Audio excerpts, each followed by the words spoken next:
En el programa de hoy sobre el Papa Francisco en Kazajistán tendremos todos los detalles de su encuentro con otros líderes religiosos. Sobre la crisis de la iglesia en Nicaragua conoceremos la historia del padre José Luis Díaz, el más joven de los secuestrados en el Chipote, mientras el dictador Ortega habla sobre la paz y democracia en su país. Desde España contaremos la polémica a raíz de un sacerdote reincorporado a su ministerio tras cumplir condena por grave caso. Desde Colombia conoceremos el santuario de Nuestra Señora del Rosario de Lajas, para los colombianos el más hermoso del mundo. Hoy es la fiesta de San Juan Crisóstomo, conoceremos al patrono de los predicadores. Hola amigos, gracias por acompañarnos en su programa de noticias con enfoque católico EWTN Noticias. Soy Eddie Rodríguez Morel, hoy Natalino podrá acompañarnos por descanso. Esta tarde el Papa Francisco y los periodistas que cubrirán su viaje apostólico número 38 aterrizaron en el aeropuerto de Nur Sultán, capital de Kazajistán. Al ingresar a territorio de Kazajistán, su avión fue escoltado por aeronaves de la Fuerza Aérea del país como gesto de cortesía.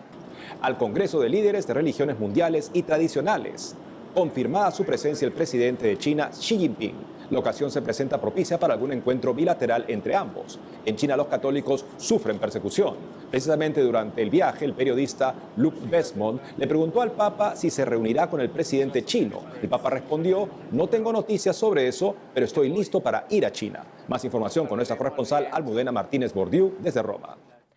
El Papa Francisco dejó Roma este martes 13 de septiembre rumbo a Kazajistán, donde estará hasta el jueves 15 de septiembre. El Papa no subió la escalera del avión, sino que fue transportado en silla de ruedas a través de un ascensor, como ocurrió en el pasado viaje apostólico a Canadá. El avión despegó desde el Aeropuerto Internacional de Fiumicino alrededor de las 7:38 de la mañana, con destino al Aeropuerto Internacional de Nur Sultán, capital de este país de Asia Central. En el primer día de su 38 viaje papal, el Santo Padre participa en el Congreso de Líderes de Religiones Mundiales y Tradicionales.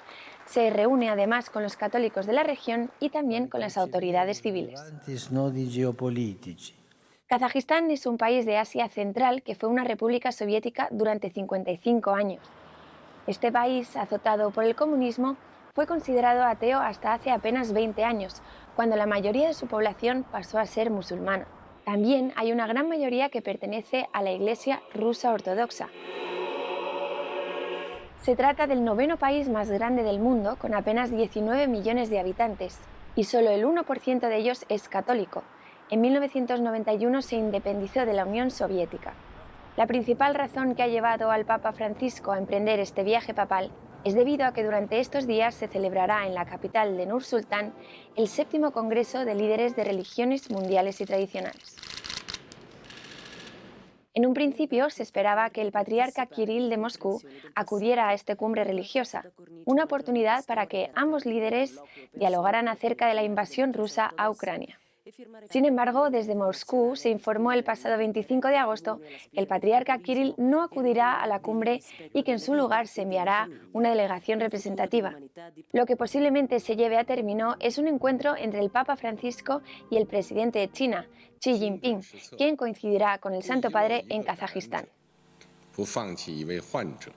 Esta cumbre religiosa fue cancelada por las restricciones del COVID-19, ya que debía haberse realizado el año pasado, coincidiendo con el 30 aniversario de la independencia del país asiático y justamente cuando se cumplían 20 años de la visita de Juan Pablo II, en 2001. De hecho, este viaje del Papa Francisco, el único líder religioso que dará varios discursos públicamente, es fruto de la visita que hizo en su día San Juan Pablo II. En Roma, Almudena Martínez Bordiú, EWTN Noticias. Al día 25 de un obispo con arresto domiciliario y sus sacerdotes en una cárcel de torturas por parte de la dictadura de Daniel Ortega, tenemos más información sobre la crisis de la iglesia en Nicaragua. Me permiten darles un abrazo hermanos, si somos hermanos, ámense los unos a los otros. General, me permite dar un abrazo, general, somos hermanos. No preciso ni decir todo esto que te digo. Durante un acto en el Parque de la Paz de Managua, el dictador Daniel Ortega habló de la paz y de la unidad centroamericana. Lo hizo mientras que su gobierno tiene censurados los medios de comunicación y detenidos a sus críticos, entre ellos a parte del clero de Matagalpa. El lunes último, Daniel Ortega recibió la Antorcha Centroamericana de la Libertad, conmemorando la independencia de Centroamérica de España el 15 de septiembre de 1821. Escuchemos la contradictoria manifestación del dictador difundida por el Facebook de una universidad del Estado. El propósito fundamental, bueno, defender la paz. La paz. Para Nicaragua, la paz para todo Centroamérica. Y es lo que nos da la oportunidad de progresar.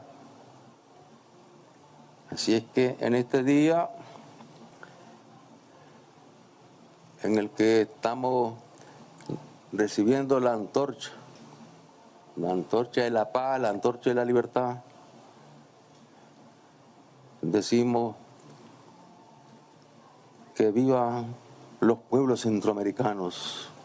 ¡Viva! Que viva la unidad de los pueblos centroamericanos. ¡Viva! Que viva la paz. ¡Viva la paz! Que viva la paz. ¡Viva la paz! Y que viva la paz. ¡Viva! Bien. El padre José Luis Díaz es el sacerdote más joven del grupo de presbíteros secuestrados por la policía de Matagalpa la madrugada del 19 de agosto pasado. Llevaba 3 años ejerciendo su ministerio antes de ser llevado a la cárcel de torturas, de la cual hasta hoy no sale, mientras es investigado por desestabilizar al régimen, según la Fiscalía nicaragüense. Esta es su historia. Él es el padre José Luis Díaz cuando era seminarista en mayo de 2019. En la foto publicada por el Facebook de la diócesis de Matagalpa, se ve al hoy sacerdote al lado de Monseñor Rolando Álvarez. Estaba a pocos días de ser ordenado diácono. El hoy padre José Luis Díaz fue ordenado diácono el 8 de junio de 2019 y sacerdote el 23 de noviembre del mismo año por Monseñor Rolando Álvarez. El 26 de noviembre del 2019 celebró su primera misa en la comunidad Ocote Sur, que pertenece a la parroquia San Antonio de Padua, de donde es originario. Ese día, antes de llegar a la capilla, fue recibido por los feligreses con mucho entusiasmo. Luego comenzó a ejercer su ministerio como vicario de la Catedral San Pedro Apóstol. ¿Por qué lo hicieron así, Señor? ¡Que viva la sangre de Cristo! En julio del 2020, la Catedral de Managua sufrió un atentado que conmocionó a los nicaragüenses. Un desconocido arrojó una bomba a la imagen de la sangre de Cristo de 382 años de antigüedad. La imagen quedó destruida. Y desde el primer momento en que los padres me comunicaron, yo considero este acto un acto terrorista, ¿no? Para nosotros un acto verdaderamente condenable de mi parte, como también de mis colaboradores. Y quiero decir claramente, esto fue un acto planificado. Por Twitter, el padre José Luis Díaz criticó al régimen de Ortega por la investigación del caso. Increíble pero cierto, dicen no encontraron nada artesanal, bombas, y en sus narices. Hoy su cuenta de Twitter figura como privada. El 7 de junio de 2022, el padre José Luis Díaz fue nombrado como primer vicario de la Catedral San Pedro Apóstol de Matagalpa. Bendita eres entre todas las mujeres y bendito es el fruto de tu vientre, Jesús. Hasta el 19 de agosto último, el padre José Luis Díaz participaba en las transmisiones del Rosario y la Santa Misa que concelebraba con Monseñor Álvarez.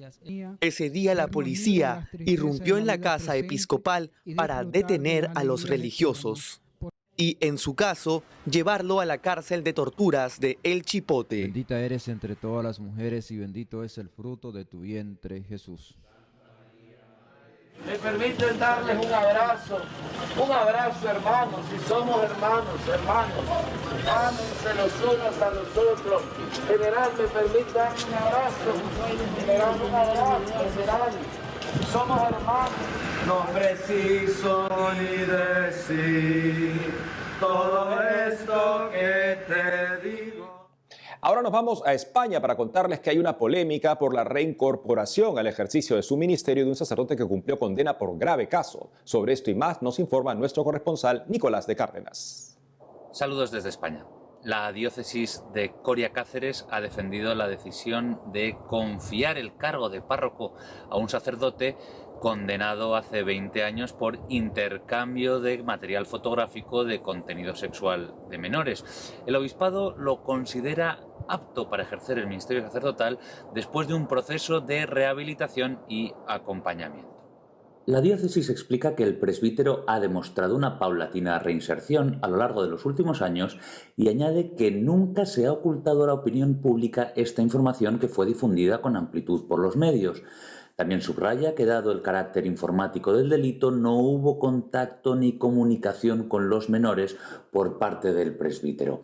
La autoridad episcopal de Coria Cáceres recuerda que el sacerdote fue juzgado y sancionado con arreglo a la legislación civil y que cumplió las condenas y penas impuestas.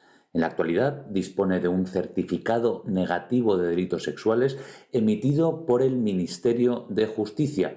En el documento se detalla que en el Registro Central de Delincuentes Sexuales no consta información penal relativa al presbítero.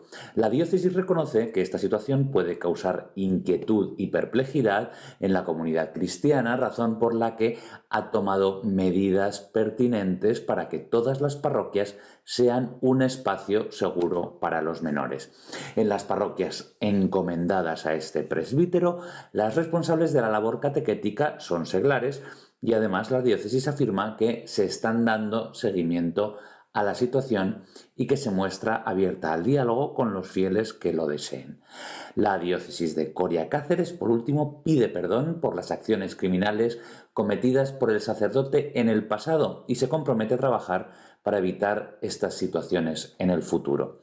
Lamentamos profundamente las acciones que llevó a cabo el sacerdote, afirman, junto a su firme compromiso en la lucha contra el abuso de menores y con la reparación a las víctimas de esta lacra en la sociedad y en la Iglesia, concluye el comunicado.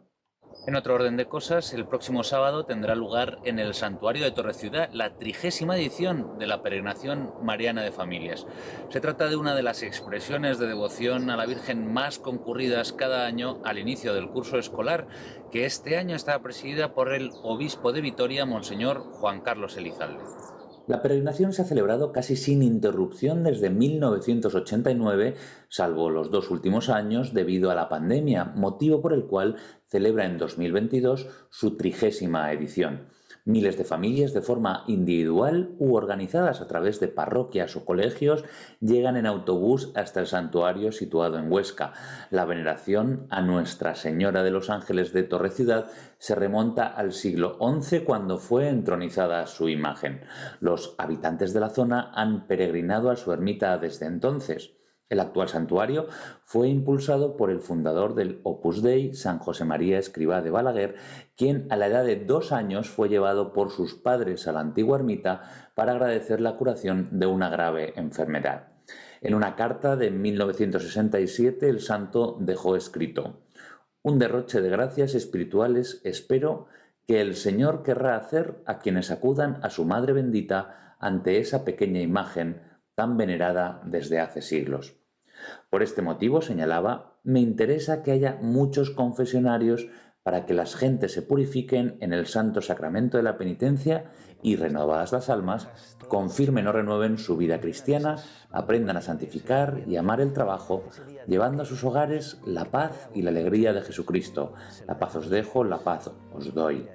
En 1989 se convocó la primera peregrinación mariana familiar al actual santuario de Torreciudad, inaugurado en 1975. Este año, 2022, algunos de los que estuvieron presentes en la primera cita acuden con sus hijos y sus nietos en una tradición de amor a la Virgen en la tierra de María que sigue encadenando generaciones. Desde España, Nicolás de Cárdenas, EWTN Noticias. El prelado del Opus Dei, Monseñor Fernando Caris, pidió a los miembros de la institución católica sus oraciones por el proceso de reforma ordenada por el Papa Francisco y que entró en vigor el pasado 4 de agosto. Seguid rezando por el trabajo que nos ha encomendado el Papa para adecuar los estatutos de la obra a lo indicado en el motu propio Ad Carisma Tuendum, dijo el prelado en un mensaje publicado el 10 de septiembre. Además, indicó que ya han iniciado en el Consejo General y la Asesoría Central los estudios oportunos para realizarlo. Entre las disposiciones del Papa en su carta apostólica titulada Para tutelar el carisma están las siguientes. El prelado que dirige el Opus Dei en adelante ya no será obispo. La institución debe adecuar sus estatutos, presentar un informe anual y ya no responderá al dicasterio para los obispos, sino al dicasterio para el clero. El Opus Dei es una prelatura personal, la única en la Iglesia Católica. Fue fundada en España por San José María Escrivá de Balaguer en 1928 y está presente en 68 países. Noticias de la Iglesia Católica en Chile. El gobierno regional de Biobío publicó en su Facebook su repudio al robo de la lavandería industrial 21. Esta lavandería es una obra del Arzobispado de Concepción que emplea jóvenes con síndrome de Down. El gobernador regional Rodrigo Díaz llegó al lugar y conoció lo sucedido. Conozcamos los detalles en la siguiente nota. Esta es la lavandería industrial 21, tras haber sufrido un robo el pasado domingo 11 de septiembre. Se llevaron una computadora, lavadoras, un camión y pertenencias de clientes. Hemos sufrido un cuantioso robo. La camioneta de la lavandería industrial 21, cobertores, lavadoras, tantas cosas. Pero no nos han robado la esperanza. El arzobispo de Concepción se reunió con la delegada del gobierno regional del Biobío, Daniela Dresner, para definir la ayuda necesaria para que siga funcionando esta obra del Arzobispado de Concepción que promueve el empleo de personas con síndrome de Down. No nos han robado el sueño que tenemos de seguir incluyendo especialmente a los que más lo necesitan. Esto es el reflejo de la realidad de Chile que nos tiene que hacer reflexionar mucho sobre la sociedad que estamos construyendo. Al cierre de este informe, una buena noticia desde sus redes sociales. Esta mañana, la lavandería industrial 21 informó que recuperaron uno de los camiones robados en el sector de Hualpen. Vamos a una pausa y al volver, desde Colombia, conoceremos el santuario de Nuestra Señora del Rosario de Lajas, para los colombianos el más hermoso del mundo. Hoy es la fiesta de San Juan Crisóstomo, conoceremos más sobre el patrono de los predicadores. Ya regresamos con más noticias con Enfoque Católico.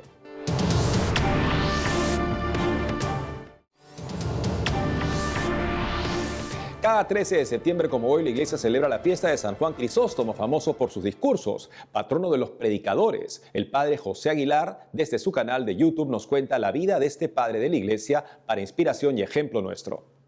El 13 de septiembre se celebra a San Juan Crisóstomo.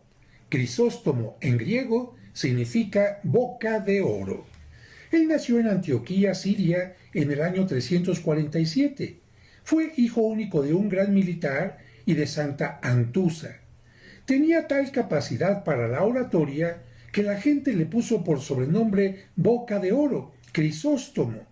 En su juventud deseaba retirarse al desierto como monje, pero, conmovido por la soledad de su madre, prefirió permanecer en casa viviendo como monje, dedicado a la penitencia y la oración. En sus sermones iniciaba tocando temas generales descritos en la Sagrada Escritura para descender después a las realidades cotidianas. Esto hizo que muchos lo siguieran. En el año 397, por aclamación del pueblo y los obispos, el emperador Arcadio lo nombró patriarca de Constantinopla. Lo primero que hizo él fue quitar de su palacio todos los signos de lujo y opulencia para vivir humildemente. Desde entonces ejerció la caridad y criticó la corrupción existente en las esferas más altas del poder, por lo que la emperatriz, movida por soberbia, lo desterró. Cumplió 60 años en su destierro en Cucuza, un lugar perdido en Asia Menor, y como ya no podía predicar, se dedicó a escribir maravillosas cartas. Falleció el 14 de septiembre del año 407. El Papa Pío X lo nombró patrono de los predicadores católicos. Desde el 31 de agosto hasta el 17 de septiembre, miles de fieles llegan a la diócesis de Ipiales, en Colombia, para celebrar a la Virgen María en el santuario considerado el más hermoso del mundo. Se trata del santuario de Nuestra Señora del Rosario de las Lajas, cuya fiesta se conmemora cada 16 de septiembre en el país. Sobre esta importante celebración, Natalie Paredes entrevistó al padre Jairo Aníbal Pérez. Él es vicario cooperador de la parroquia Nuestra Señora Las Lajas en Ipiales, Nariño, en Colombia. Padre Aníbal, ¿cuál es la historia de la advocación de la Virgen de las Lajas? Cordial saludo, Natalie, y a todas las personas que sintonizan EWTN Noticias. La historia de la Virgen de las Lajas se remonta hacia el año 1754, donde en este camino que conduce de Ipiales a Potosí, se aparece la Virgen sobre una de estas peñas. Nos cuenta que la historia que iba María Mueces de Quiñones junto a su hija Rosita, y ella que padecía de no poder hablar, en ese momento, en cuanto ve a la Virgen, ella exclama: mamita, mamita, la mestiza me llama. Y a partir de ahí se genera todo este milagro que acoge a millones de turistas, peregrinos, visitantes. En torno a él se construyó pues todo lo que es ese santuario y todo el pueblo que acoge también a las diferentes personas. ¿Por qué ha sido considerado el santuario de la Virgen de las Lajas como el más hermoso del mundo? Muy bien, este título se lo ha dado el periódico The Telegraph de Alemania, quien le concedió este título en orden al lugar en el que se encuentra construido y la belleza misma de la construcción. Sabemos que es muy difícil hacer un tipo de obras en este tiempo en el que se construye sobre un río y todo lo que ello implica. Sabemos esa belleza que cautiva el lugar. Quien viene por primera vez se cautiva por el lugar, por el río, las peñas, todo el ambiente muy natural. Por eso creo que es lo llamativo de esto, el más hermoso del mundo, por la geografía en la que se encuentra ubicado este santuario. Justamente nos podría hacer un recorrido imaginario para los que todavía no visitamos el santuario. Muy bien, es un recorrido. Cuando vamos llegando vamos a encontrar un camino empedrado que nos conduce ya hacia el santuario, recordando esta piedra que es lo muy típico, lo muy común de acá. Llegando al santuario vamos a encontrar esa hermosa vista de ese santuario, que es un estilo neogótico, lo sabemos, cargado de vitrales, cargado de ángeles, pero que a la vez le da una belleza muy sensacional.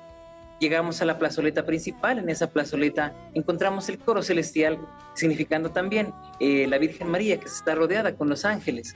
Y ya al entrar encontramos esa construcción neogótica del santuario con el centro, donde está la Virgen de las Lajas. Y ahí encontramos ya esta imagen de la Virgen que acoge a todos con su mirada, y ya como le llamamos, la hermosa mirona, que a todos ve y a nadie olvida.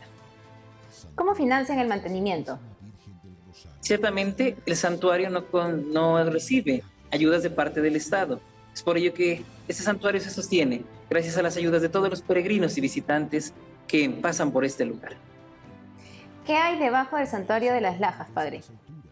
Muy bien, como lo explicaba hace un momento, la construcción del santuario es neogótica. Sin embargo, la construcción de la plazoleta y de la parte inferior del santuario es una construcción romana, y aquí estamos ubicados en la capilla del Sagrado Corazón de Jesús, donde habitualmente celebramos algunos sacramentos. Es una capilla muy acogedora y también es una capilla como un poco más reservada y más privada.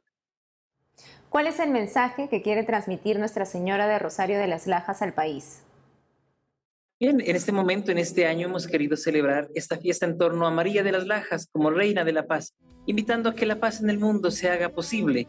La paz que hay en el mundo en estas situaciones de Rusia, con Ucrania, la paz mismo en nuestro país, a partir del inicio de este nuevo gobierno, la paz pidiendo que en todos nuestros corazones, en nuestras familias y en nuestra sociedad se haga presentes. Y por eso hemos pedido en este año que María sea venerada como Reina de la Paz. Padre Jairo Aníbal Pérez, gracias por la entrevista. Con mucho gusto, un cordial saludo para todos ustedes.